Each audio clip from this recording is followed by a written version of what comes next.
Okay, so going back just a second here. So on the interpolating means to, like, if you're looking at a data table here or a graph here, it means to simply go ahead and predict values in between data points on the data set, whereas extrapolation or extrapolating means to predict data points outside the data set. So just again to review, the x-axis is where our independent variable would be, and the y-axis is where our dependent variable lives. And so we have our title, we have the labels for the x-axis and the unit, we have the labels for the y-axis and the unit. And so now we have a couple of questions that we can go ahead and answer as evidence to interpolate and extrapolate. So looking at question number 1, it says, looking at the graph, how much coffee would Miss E need to have to speak 50 words per minute? So what I'm going to do is I'm going to go ahead and identify where 50 words per minute is. 50 words per minute, or words per minute, appears to be the dependent variable. So we're going to be looking at this value right here. So I'm just going to take and go straight across until I cross that line and drop it straight down. And I see that right about there appears to be where I would have my information. And I also can tell that each vertical line increases by 1. So it's like 1 and 2 and 3 and 4 and 5 and 6 and 7 and 8. So that leads me to believe that my best guess here is that the coffee that Miss E would need to have to drink to speak 50 words per minute would be roughly 2.5 cups of coffee.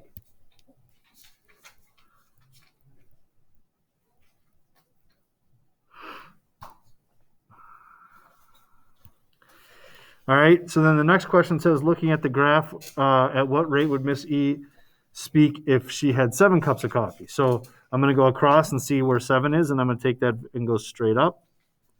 And then I'm going to go straight across. Forgive my ability to draw a line. And then I'm going to go ahead and read the graph. And so at this point, it looks to me like each of the horizontal lines increases by 10. So this would be like 10, 20, 30, 40. So if that's the case, then going up, it would be 110, 120, 130, 140. So looks like Miss E would speak roughly 140 words per minute. And that seems like a lot. And then lastly, the other example that we're going to run through here would be looking at the graph, how much coffee would Miss E need to drink to speak 90 words per minute? So now I'm going to go back and look at the 90 words per minute side, and I see that this would be like, let's see, 50, so this would be 60, 70, 80, 90. And so that means I'm going to go straight across, drop the line down. Wow, that's terrible. Let's try that again. Go straight across, drop the line down. And again, it looks like it's in between 4 and 5. So I'm going to estimate that it's about 4.5 cups of coffee.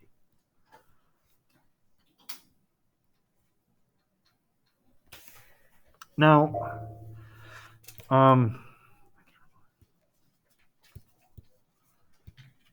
if we were to extrapolate,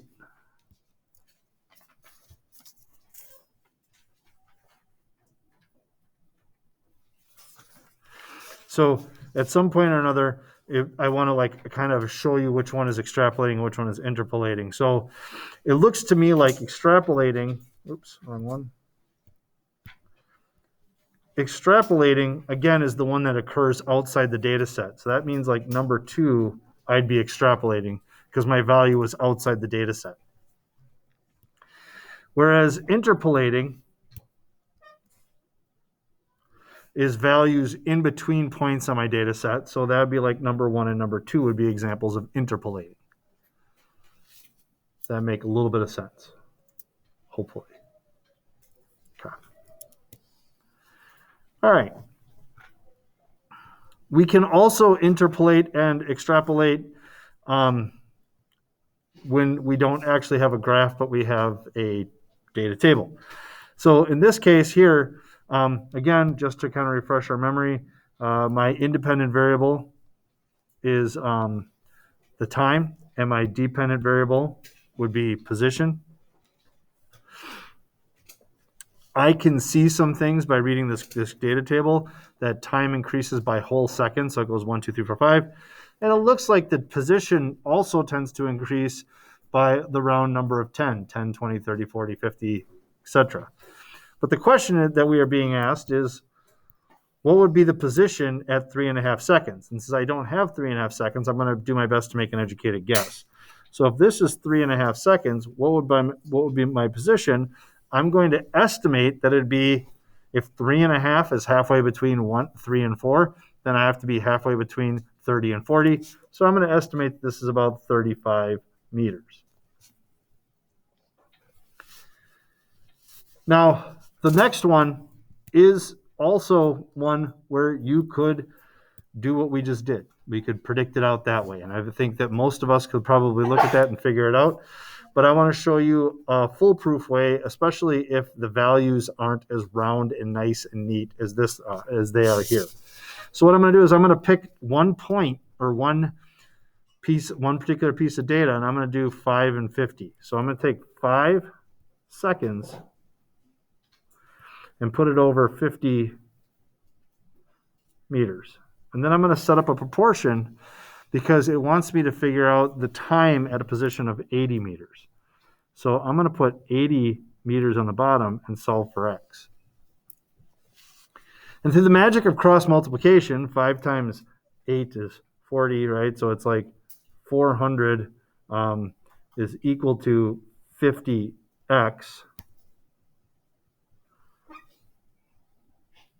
And then I'm going to divide both sides by 50, right?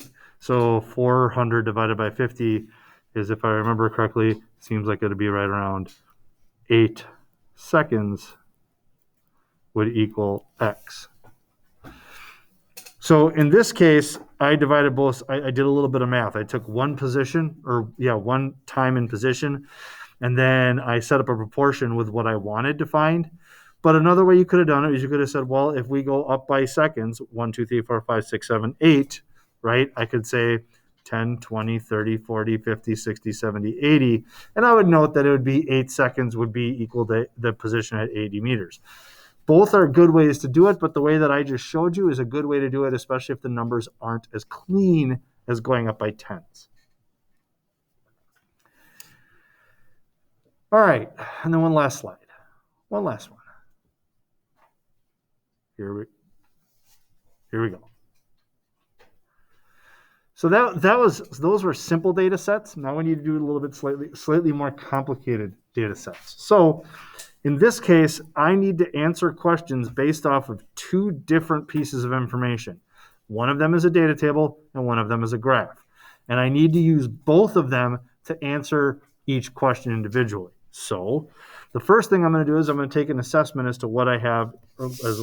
So the first thing I might note here is that I see that on my graph I have concentration of fluorine. And I also happen to see that I have concentration of fluorine in my data table. And I'm just going to try to keep those ideas together. I also see on my graph that I have corrected conductivity, and I don't see corrected conductivity anywhere else. I also see on my data table that I have measured conductivity, okay, and I see community. Now, what I can tell by looking at this information is that the only thing that is similar, or actually more specific, same in terms of like a variable, for lack of a better term, on both the table and the graph is the concentration of fluoride.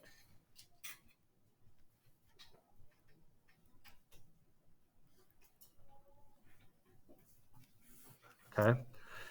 So with that in mind, I'm going to read my first question, and try to figure out how I'm going to do this.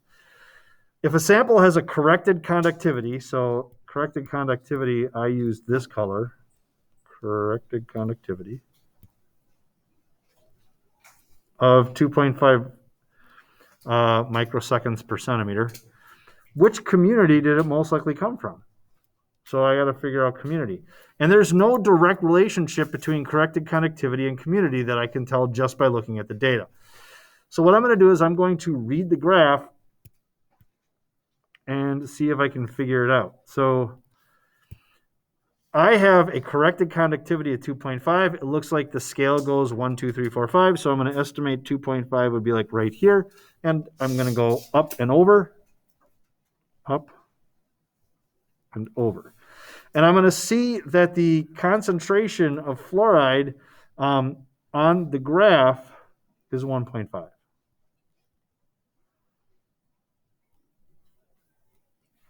So I'm going to take that here. And now what I'm going to do is I'm going to go down to my data table and find the value that's closest to it, which in this case is 1.6. So then I'm going to go straight across because it's asking me to calculate or figure out what the community is, and I'm going to see that it's Lakewood.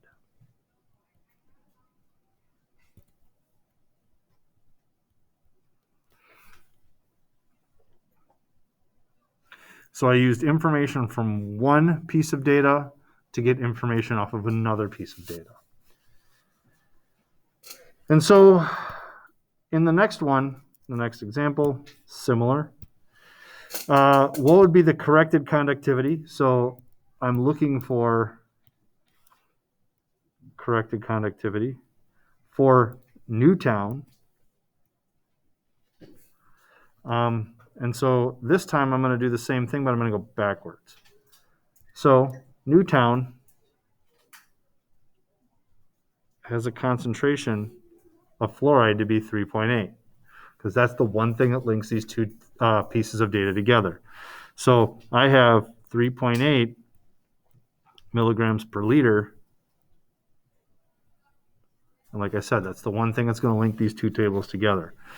So I locate 3.8 on my graph, and on my graph I see 3.8 would be probably right about here.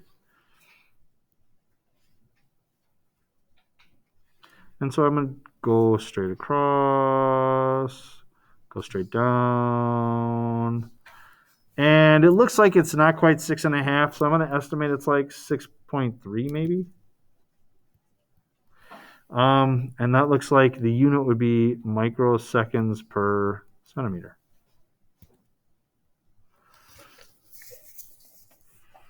So this is a little bit more complicated because I had to go from one data set to another data set to get one answer. So it's just a little bit more complicated, but I believe that we can all handle it. Questions?